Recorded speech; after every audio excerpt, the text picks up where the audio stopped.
व्रत पर्व अंक में चीन में श्री सत्यनारायण कथा।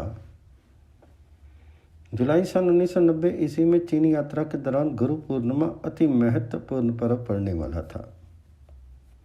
इस पर्व पर स्वयं की श्रद्धा के अनुरूप गुरुदेव का विशेष अर्चन पूजन और उन्हें गुरु दक्षिणा स्वरूप कुछ निवेदन किया जाता है।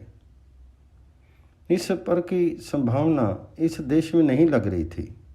फिर मैंने चीनी विज्ञान अकादमी के अंतर्गत दक्षिण एशिया संस्कृति संस्थान के डायरेक्टर तथा अपने सहयोगी मार्गदर्शक प्रोफेसर जिन डिंग हान से राजधानी बीजिंग पहुंचते ही अनुरोध किया कि वे उस दिन मेरा कार्यक्रम प्रातःकाल के बजाय दोपहर के बाद शुरू करें। वे मेरे अनुरोध का कारण नहीं समझ सके, अतः कार्यक्रम में कुछ खास परिवर्तन न किया जा सका, किंतु देवी विधान तो कुछ और ही था जिसके बारे में कल्पना भी नहीं की थी। हाँ, ये कि थाईलैंड के एक मेरे मित्र ने उसी दिन एक संदेश बीजिंग स्थित अपने भारतीय मित्र को मेरे वहाँ पहुँचने के बारे में दिया तो राष्ट्र संघ की किसी एजेंसी में वरिष्ठ अधिकारी थे। उन मित्र को ये गलतफहमी हुई कि थाईलैंड के उनके मित्र भी मेरे साथ आ रहे हैं, अतः वे अस्वस्थ होते हुए भी हवाई अड्डे पर लेने के लिए पहुंच गए। मैंने मेरा सहर्ष स्वागत अवश्य किया, किंतु गलतफहमी भी बयान कर दी। वास्तव में उनकी इस गलतफहमी में ही मेरी गुरु पूर्णिमा की भावी उपलब्धि छिपी थी। नए देश में पहुँचने पर की जाने वाली औपचारिकताएं पूरी करने के बाद बाहर अपने मेज़बानों से भेंट हुई और उनसे मैंने भारतीय मित्र का परिचय कराया। इसके बाद पुनः संपर्क करने का वादा करके वे भारतीय मित्र चले गए और अपने मेज़बान के साथ मैं नियत स्थान पर पहुंचा। उन्हें भी विदा करके जब कुछ निश्चिंत हुआ तो मैंने भारतीय मित्र को फोन मिलाया और पूछा कि क्या वे गुरु पूर्णिमा की शाम को अपने यहाँ कोई पूजन भजन का कार्यक्रम रख सकते हैं। उनका सहर्ष उत्तर था, क्यों नहीं। मेरे सुझाव पर उन्होंने प्रोफेसर जिन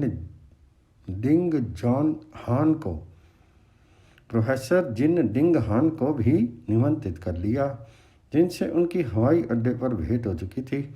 उनके घर पहुंचा तो पता चला कि आज उन्होंने श्री सत्यनारायण व्रत कथा का आयोजन किया है।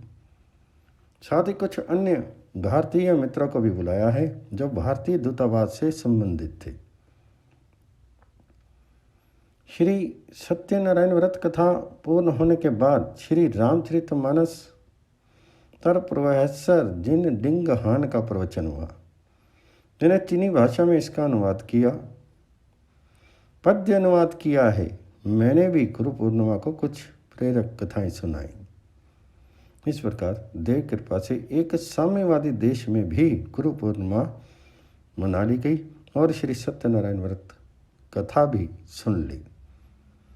चीन में साम्यवादी शासन होने के कारण वहाँ श्री सत्यनारायण व्रत कथा के आयोजन का अपना अलग महत्व रहा। भले ही वह किसी भारतीय के निवास पर हुई, किंतु इधर के वर्षों में अनेक देशों के मूल निवासियों में हिंदू पर्वों, उत्सवों, त्योहारों आदि के बारे में रुचि बढ़ रही है। Mauritius, Singapore, Hong Kong, Fiji, Trinidad, Guyana, Suriname, दक्षिण Africa, Zambia, Kenya, Britain, America, Canada, Holland, Thailand, Malaysia आदि देशों में यहाँ भारतवंशी पर्याप्त संख्या में हैं। मुख्य भारतीय पर्व त्यौहार आदि उसी उत्साह से मनाए जाते हैं जैसे भारत में भारतवासियों द्वारा अपनी संस्कृति, धर्म और परंपराओं के प्रति निष्ठा देख करके तथा उनके त्योहारों के रंगारंग समारोहों का आकर्षण देख करके उन देशों के मूल निवासी इनमें शामिल होने लगे। ऐसी समरसता उन देशों में जातीय सद्भावना और प्रेम बढ़ाने में सहायक होती है। होली, दीपावली कुछ ऐसे त्यौहार हैं और रामनवमी, कृष्ण जन्माष्टमी, शिवरात्रि ऐसे पर्व हैं जो उन देशों में राष्ट्रीय एकता के माध्यम बन रहे हैं।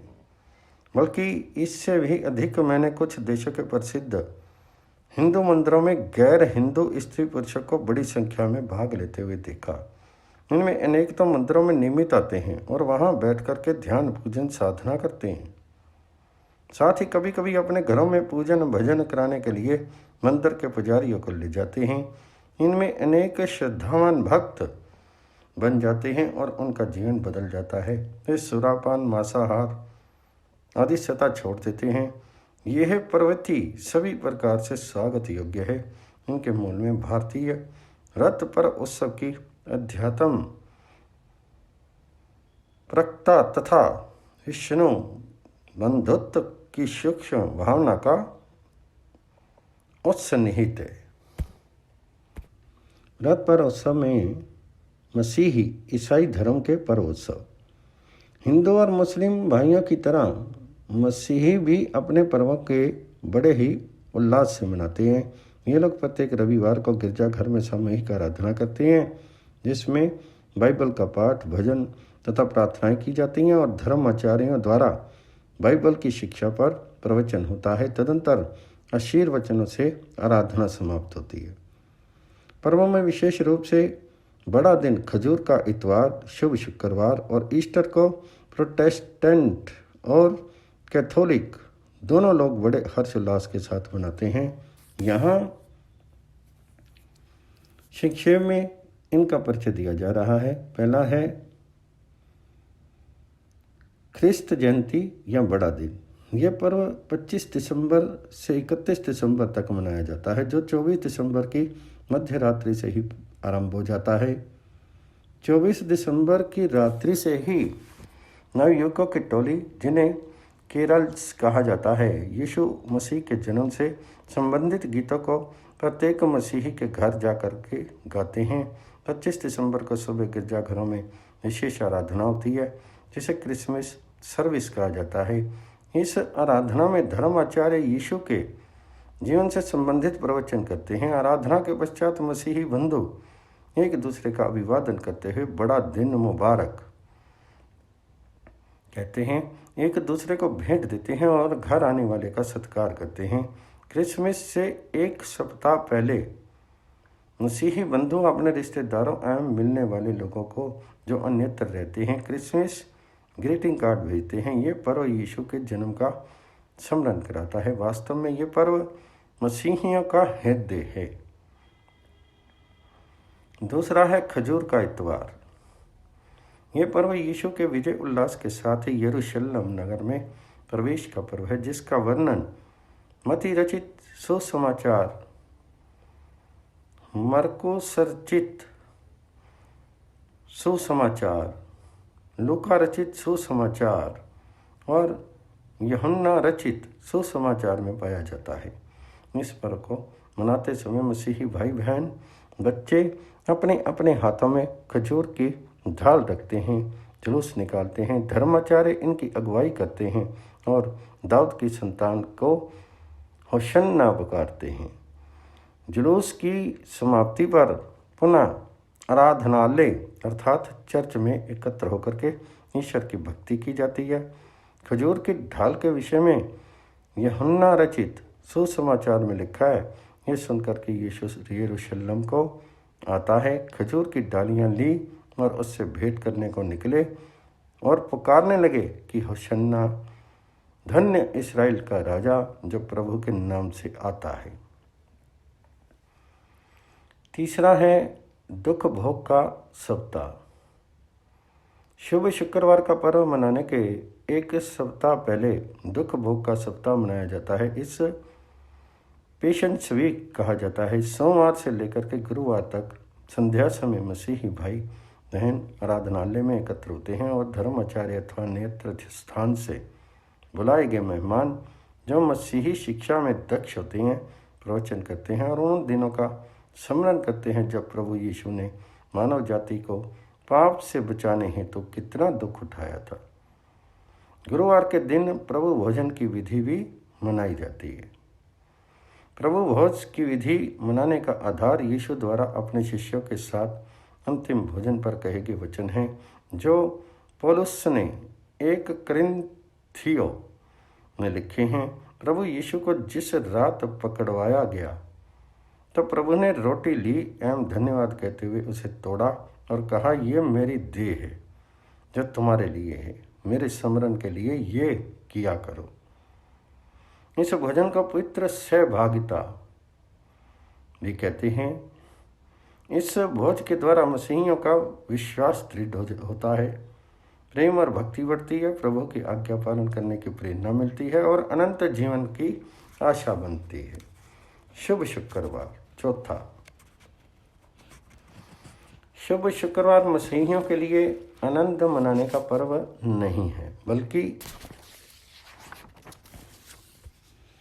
ये दिन प्रभु यीशु के क्रूस पर चढ़ाए जाने और पापियों के लिए प्राण देने की स्मृति में मनाया जाता है। इस दिन से पहले 40 दिनों तक बहुत सी मसीही व्रत रखते हैं। शुभ शुक्रवार को विशेष आराधना का आयोजन किया जाता है, जिसमें यीशु के दुख उठाने एवं क्रूस पर 7 बाणी आदि पर प्रवचन होते हैं। ये 7 बाणियाँ इस प्रकार हैं। पहली है, हे पिता इन्हें क्षमा कर, क्योंकि ये जानते नहीं कि क्या कर रहे हैं। दूसरी है, मैं तुझसे सच सच कहता हूँ कि आज ही मेरे साथ स्वर्गलोक में होगा। ये शब्द एक डाकू से कहे थे जो उनके साथ क्रूर पर टंगा था। तीसरा है, हे नारी देख तेरा पुत्र। माता मरियम से और देख तेरी माता यूहन्ना चेले से कहा। चौथा है, हे मेरे परमेश्वर, हे मेरे परमेश्वर, तूने मुझे क्यों छोड़ दिया? क्योंकि उस समय यीशु मानव रूप में था। पांचवा, मैं प्यासा हूँ। छठा, पूरा हुआ। और सातवां, हे पिता, मैं अपनी आत्मा तेरे हाथों में सौंपता हूँ। शुभ शुक्रवार की आराधना दिन में 12 बजे से 3 बजे तक होती है। इस पर्व को शुभ शुक्रवार कहकर इसलिए कहा जाता है कि यीशु ने पापियों के लिए क्रूस पर प्राण देकर के समस्त मानव जाति के लिए उद्धार का मार्ग खोल दिया। यूहन्ना में लिखा है, क्योंकि परमेश्वर ने जगत से ऐसा प्रेम रखा कि उसने अपना इकलौता पुत्र दे दिया, ताकि जो कोई उस पर विश्वास करे वह नष्ट ना हो परंतु अनंत जीवन पाए। पांचवा है ईस्टर अथवा पुनरुत्थान दिवस। ईस्टर मसीहियों के लिए हर्षोल्लास पर्व है, जो शुभ शुक्रवार के बाद आने वाले रविवार को मनाया जाता है। उस दिन यीशु पुनः जीवित हुए थे।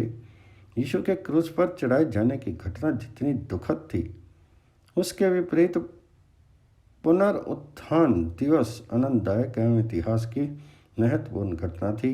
यीशु के जीवित होने का वर्णन मती रचित सुसमाचार में बहुत ही मार्मिक ढंग से किया गया है। वहाँ लिखा है, देखो एक बड़ा भूडोल हुआ, क्योंकि प्रभु का एक दूत स्वर्ग से उतरा और पास आकर के उसने पत्थर को जो क्रूस पर था लुढ़का दिया और उस पर बैठ गया। उसका रूप बिजली का सा और उसका वस्त्र पाले की तरह उज्जवल था। उसके भय से पहरुए कांप उठे और मृतक के समान हो गए। इस अवसर पर मरियम मगदलीनी और दूसरी मरियम कब्र पर पहुंची थी। वे इस घटना को देख करके डर गई। तब स्वर्गदूत ने कहा था, तुम मत डरो, मैं जानता हूं कि तुम यीशु को ही क्रूस पर चढ़ाया गया था ढूंढती हो। वे यहाँ नहीं है, परंतु अपने वचन के अनुसार जी उठा है। इन स्त्रियों ने ये बातें 11 चेलों को बताई, किंतु उन्होंने प्रतीति नहीं की। पतरस उठकर कब्र पर दौड़ गया और झुक करके केवल कपड़े पड़े देखे तथा जो हुआ था उससे अचंभा करते हुए अपने घर चला गया। यूहन्ना लिखता है कि यीशु ने सबसे पहले मरियम को दर्शन दिए, किंतु उसने मरियम को अपने आप को छूने नहीं दिया और ये कहा, मुझे मत छू, क्योंकि मैं अब तक पिता के पास ऊपर नहीं गया। इस घटना के बाद यीशु इमाउस गांव को जाते हुए 2 भक्तों को मिले। संध्या के समय 10 शिष्यों को थोपा उस समय वहाँ नहीं था। 10 शिष्यों को दिखाई दिया। 7 दिन के बाद 11 चेलों को दिखाई दिया और उस समय थोपा भी था। तब यीशु पुनः गलील के पर्वत पर 11 चेलों को दिखाई दिया और उसने आदेश दिया कि तुम जाकर के सब जातियों के लोगों को चेला बनाओ और उन्हें पिता और पुत्र तथा पवित्र आत्मा के नाम से बपतिस्मा दो। पौलुस प्रेरित 1 करंथियन में कहता है, फिर याकूब को दिखाई दिया, तब सब प्रेरितों को दिखाई दिया और सब के बाद मुझको भी दिखाई दिया, जो मानो अधूरे दिनों का जन्मा हूँ, क्योंकि मैं प्रेरितों में सबसे छोटा हूँ, वरना प्रेरित कहलाने के योग्य भी नहीं, क्योंकि मैंने परमेश्वर की कलीसिया को सुनाया था। इस अद्वितीय घटना का स्मरण करते हुए मसीही ईस्टर का पर्व मनाते और एक दूसरे को प्रभु जी उठा है बोल करके अभिवादन करते तथा मुबारक देते हैं। कुछ लोग ईस्टर मुबारक कहते हैं, पिन्तेकुस्त का पर्व। कुछ मसीही संप्रदाय यीशु के जीवित होने के 50 दिन बाद पिन्तेकुस्त का पर्व मनाते हैं। ये पर्व इसलिए मनाया जाता है कि यीशु के स्वर्ग आरोहण के बाद उसी दिन पवित्र आत्मा का अवतरण चेलों का हुआ था, जिसका वर्णन प्रेरितों के काम अध्याय 2:1-4 में निम्न रूप से किया गया है।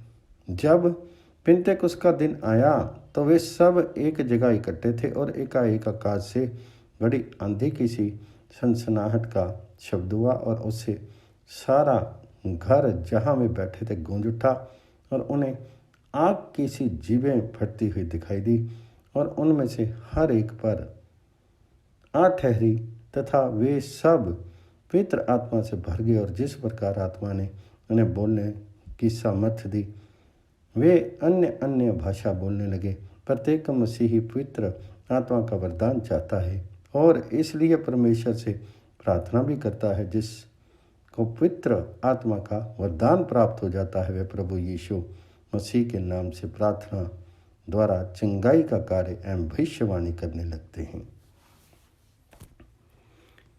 व्रत पर्व उत्सव में मुस्लिम पर्व एक दृष्टि में भारत विभिन्न धर्मों तथा संस्कृति वालों का देश है।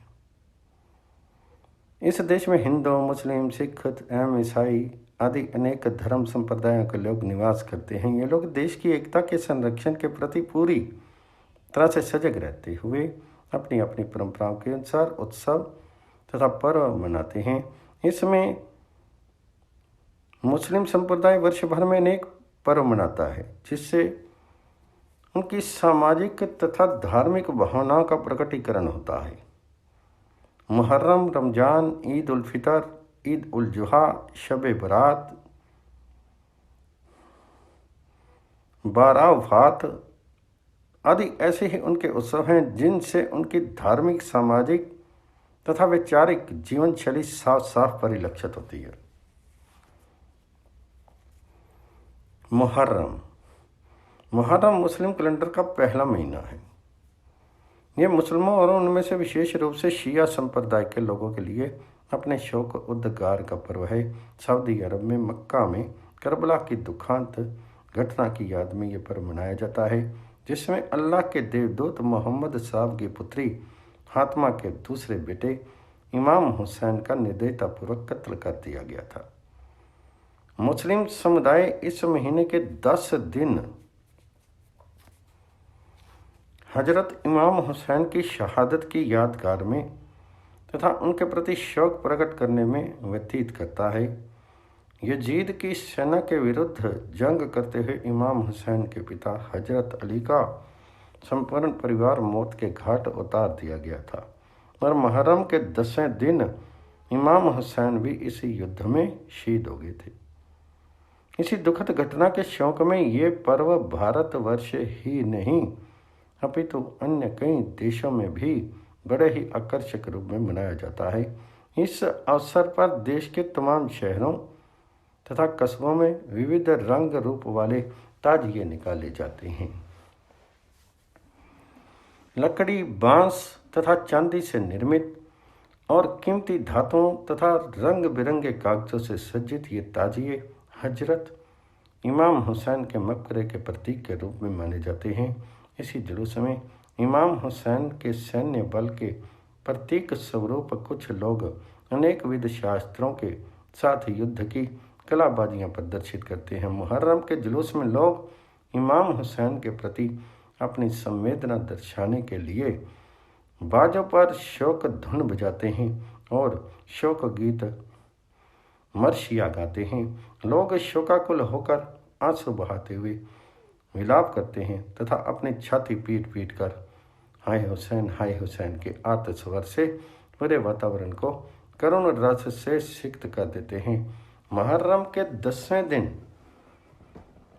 ताजियादारी की ये परंपरा बगदाद के खलीफा मजदुल्लाह के द्वारा हिजरी सन 352 में चालू की गई थी। भारत में इस परंपरा की शुरुआत 14वीं शताब्दी में मोहम्मद तुगलक के समय में तैमूर लंग के द्वारा की गई। रमजान मुस्लिम महीने रमजान के प्रथम दिन ही यह पर्व आरंभ हो जाता है। ये रमजान का महीना सभी मुस्लिम महीनों में पितरतम माना गया है क्योंकि हजरत जिब्राइल इस महीने में अल्लाह के द्वारा पृथ्वी पर भेजे गए थे। इन्हीं के माध्यम से अल्लाह के द्वारा प्रेरित पावन ग्रंथ कुरान मोहम्मद साहब को उस समय हस्तगत हुआ था जब वे मक्का में कठोर तपस्या कर रहे थे। रमजान के दौरान पूरे दिन मुसलमान लोग उपवास करते हैं और इस अवधि में वे आत्मनियंत्रण को अल्लाह का आदेश समझ करके समस्त प्रकार की दुर्वृत्तियों से अपने को दूर रखते हैं। इस पवित्र महीने में मुस्लिम संप्रदाय के लोग भोर में उषा काल के पूर्व उठ करके दिन का उपवास व्रत आरंभ करने के पहले अल्पाहार करते हैं। पूरे दिन शुभ विचारों तथा धार्मिक भावनाओं में मन को केंद्रित करके उपवास व्रत का दृढ़ संकल्प के साथ पालन करने वाले मुस्लिम लोग मस्जिदों में कुरान की आयतों का पाठ करते हैं। इस प्रकार रमजान महीने में कठोर उपवास, कुरान पाठ, आत्मनियंत्रण, परस्पर भाईचारे की भावना आदि के द्वारा मुसलमान बंधु नैसर्गिक मानवीय गुणों से ओतप्रोत हो जाते हैं। ईद उल फितर मुस्लिम समुदाय द्वारा संपूर्ण विश्व में मनाए जाने वाला ये सबसे बड़ा पर्व है। यह हिजरी सन के 10वें महीने शव्वाल की पहली तारीख को मनाया जाता है। रमजान के दौरान 30 दिनों के कठोर उपवास के बाद महान हर्ष तथा उल्लास के साथ लोग नए नए रंग बिरंगे भव्य परिधानों में सज धज करके बड़ी संख्या में मस्जिदों तथा ईदगाहों में जाते हैं और वहाँ ईद की नमाज अदा करते हैं। आज के दिन हिंदू तथा मुसलमान आपसी भाईचारे की भावना की अभिवृद्धि के उद्देश्य से एक दूसरे को गले लगाते हैं। इस अवसर पर मुस्लिम नारियां सुंदर वस्त्रों तथा यथासामर्थ्य कीमती आभूषणों से सज्जित होकर के एक दूसरे के घर पहुंच करके शुभकामनाएं व्यक्त करती हैं। आज के दिन का प्रमुख आकर्षण घरों में तैयार की गई अति स्वादिष्ट सेवइयां रहती हैं। ईद उल जुहा ये पर्व मुस्लिम महीने जिल हिज की 10वीं तिथि को बड़े धूमधाम से मनाया जाता है। ये पर्व हजरत इब्राहिम की कठोरतम परीक्षा की यादगार में सर्वत्र मनाया जाता है। एक बार उन्हें सपन में सर्वशक्तिमान अल्लाह से आदेश मिला कि वे अपने सर्वप्रिय पुत्र इस्माइल की बलि चढ़ाए। इब्राहिम के लिए ये कठिन अग्नि परीक्षा थी। अल्लाह में दृढ़ विश्वास रखने वाले हजरत इब्राहिम ने इसके लिए अपने पुत्र इस्माइल से पूछा और उसके तत्काल राजी हो जाने पर उसकी बलि चढ़ाने को तैयार हो गए। हजरत इब्राहिम ने अपनी तलवार ज्यों ही बेटे की गर्दन पर रखी, उसी समय सर्वव्यापी अल्लाह ने उन्हें ऐसा करने से रोक दिया और कहा कि मैं तो केवल अल्लाह के प्रति आपकी भक्ति तथा विश्वास और उनके द्वारा आपको प्रदत्त आदेश की परीक्षा ले रहा था। इस दिन लोग प्रातःकाल बिना नाश्ता किए नमाज के लिए जाते हैं। आज के दिन मुस्लिम बंधु एक दूसरे को अपने घर भोजन के लिए आमंत्रित करते हैं। शब्बे बारात, ये पर्व प्रतिवर्ष मुस्लिम महीने शाबान की 15वीं रात को पूरे देश में मनाया जाता है। विश्वास के साथ ऐसा माना जाता है कि महात्मा मोहम्मद साहब ने इस दिन को उपवास तथा प्रार्थना के लिए निर्धारित किया है, क्योंकि आज की रात सर्वव्यापक अल्लाह सभी लोगों की नेकी तथा बदी का हिसाब तैयार करते हैं। ऐसी धारणा है कि प्रत्येक व्यक्ति के अच्छे तथा बुरे कार्यों की निगरानी के लिए अल्लाह ने 2 फरिश्ते नियुक्त किए हैं, जो आदमी के दाहिने तथा बाएं कंधे पर सदा विराजमान रहते हैं। दाहिने कंधे पर कैरावन तथा बाएं कंधे पर कातिबीन रहते हैं, जो क्रमशः नेकी तथा बदी का लेखा जोखा बनाते हैं। इन दोनों के द्वारा पूरे साल का बनाया गया लेखा जोखा इसी रात अल्लाह के समक्ष पेश किया जाता है। मनुष्य के अच्छे तथा बुरे कार्यों के अनुसार अल्लाह उसके भाग्य का निर्धारण करते हैं। आज के दिन मुस्लिम लोग पूरी रात जाग करके अल्लाह से प्रार्थना करते हैं तथा पवित्र कुरान की आयतों का पाठ करते हैं। इस रात लोग अपने मृतक संबंधियों के उद्धार तथा उनकी शांति के लिए फातिहा भी पढ़ते हैं।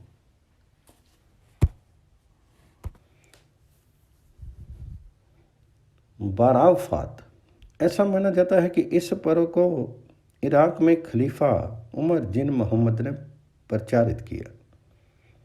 ये पर्व हमें महात्मा मोहम्मद साहब के जन्म की याद दिलाता है।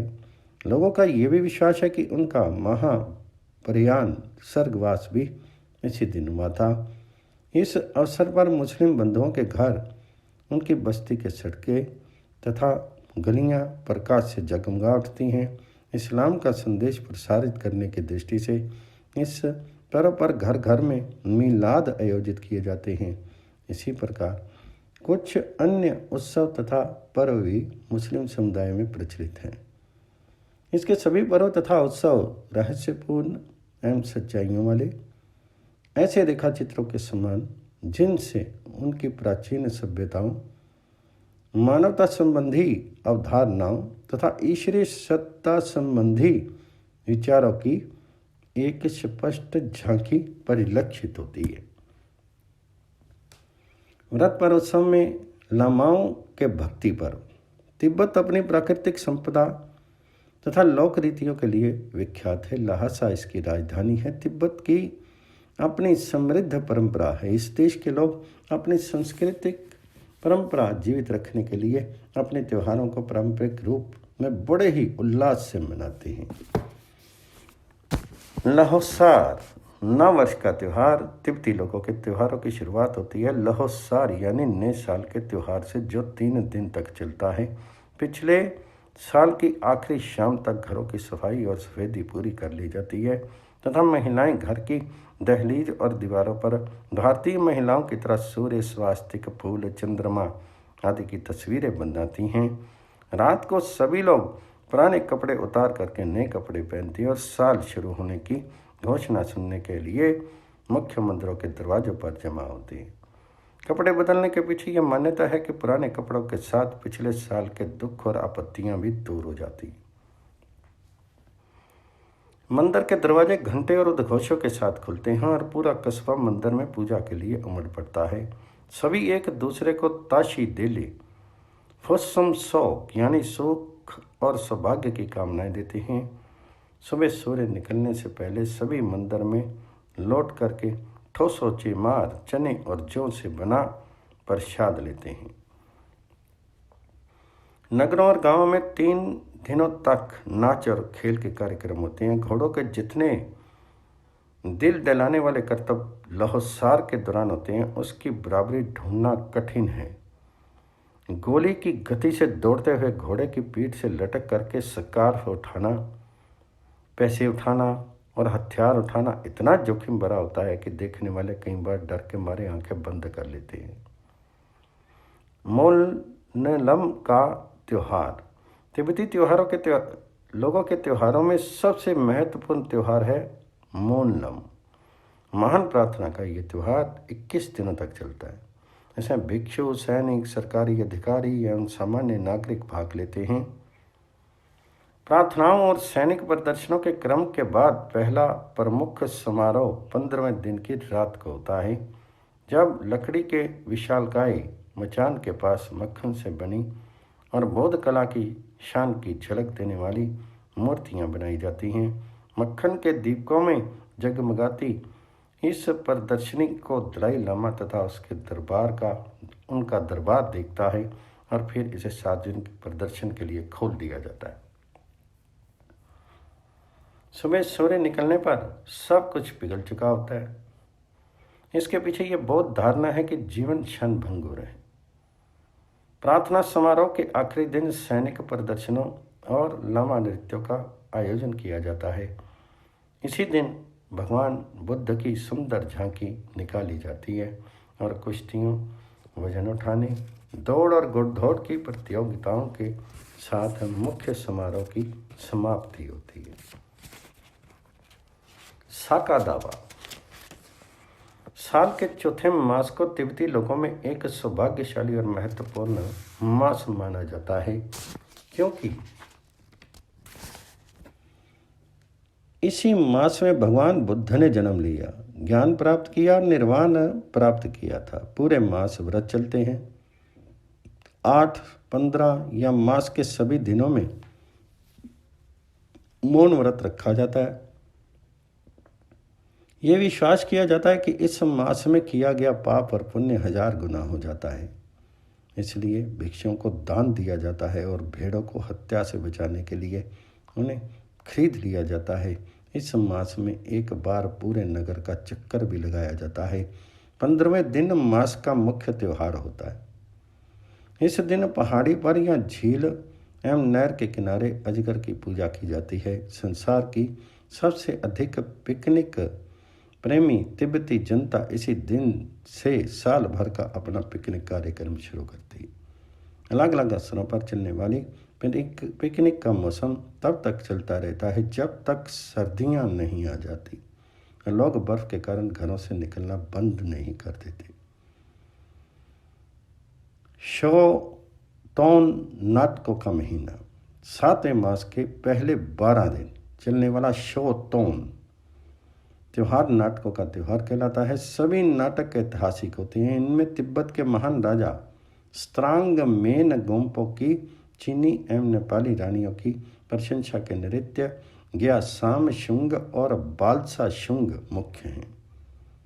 इस राजा ने अपने समय में चीन को युद्ध में बुरी तरह हराया था, जिसके परिणाम स्वरूप चीनी राजा ने अपनी राजकुमारी की शादी तिब्बती राजा के साथ की थी।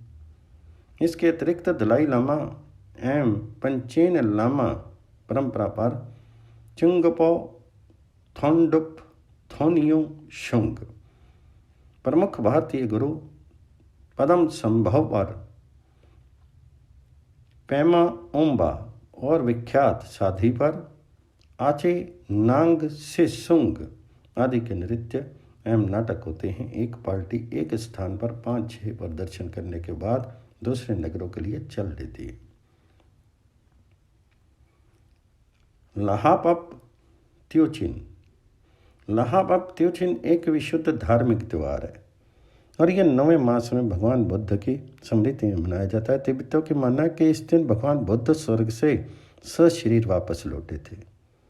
मुख्य कथा के अनुसार जब भगवान बुद्ध काफ़ी देर तक स्वर्ग से नहीं लौटे तो उनके एक प्रमुख भक्त मंग पुत्र, जिन्हें जादू की शक्ति प्राप्त थी, स्वर्ग में भगवान बुद्ध को वापस बुलाने की। तभी वे सोने की सीढ़ी से नीचे उतरे। इस अवसर पर घरों को अच्छी तरह साफ करके पूजा की जाती है। पारादुशेन। पारादुशेन त्यौहार विख्यात देवी पालहामो की पूजा का त्यौहार है। 10वें मास में आने वाले इस त्योहार पर उपयुक्त देवी एवं अन्य देवियों की पूजा कर बस्ती को बीमारियों से मुक्ति दिलाई जाती है। इस अवसर पर मेंढक के चेहरे वाली देवी बई तोंगमा की मूर्ति का जुलूस गलियों में से निकाला जाता है, जिससे बीमारी पर नियंत्रण हो सके। त्योहार के 10 दिन बाद गे लू पा के संस्थापक तमोन खा पा का निर्वाण दिवस मनाया जाता है, जिसके लिए बौद्ध बिहार ने विशेष समारोह होता है और घरों में रात को भारतीय दीपावली की तरह दिए जलाए जाते हैं। गुत्तो गुतौर साल के आखिरी महीने के 29वें दिन मनाए जाने वाले गुत्तो गुतौर नामक त्यौहार को साल भर की सफलताओं एवं बुराइयों के नाश के लिए मनाया जाता है तथा लहो सार की तैयारी शुरू की जाती है। इसी दिन विश्व प्रसिद्ध प्रेत नृत्य होता है, जिसमें विभिन्न जानवरों और प्रेतों के मुखौटे पहन करके लामा लोग नृत्य करते हैं। घरों में एक थाली में उबले जौ के आटे की सब्जियों के टुकड़ों से सजा करके घर के सभी कमरों में घुमाया जाता है। घुमाने वाले व्यक्ति के पीछे दूसरा व्यक्ति मिसाल लेकर के चलता है। पूरे चक्कर के बाद थाली के सामान को घर से बाहर फेंक देते हैं और बंदूक दाग कर या पटाखे छोड़ करके यह माना जाता है कि इससे घर में बसी सभी बुरी आत्माएं घर से बाहर निकल जाती हैं।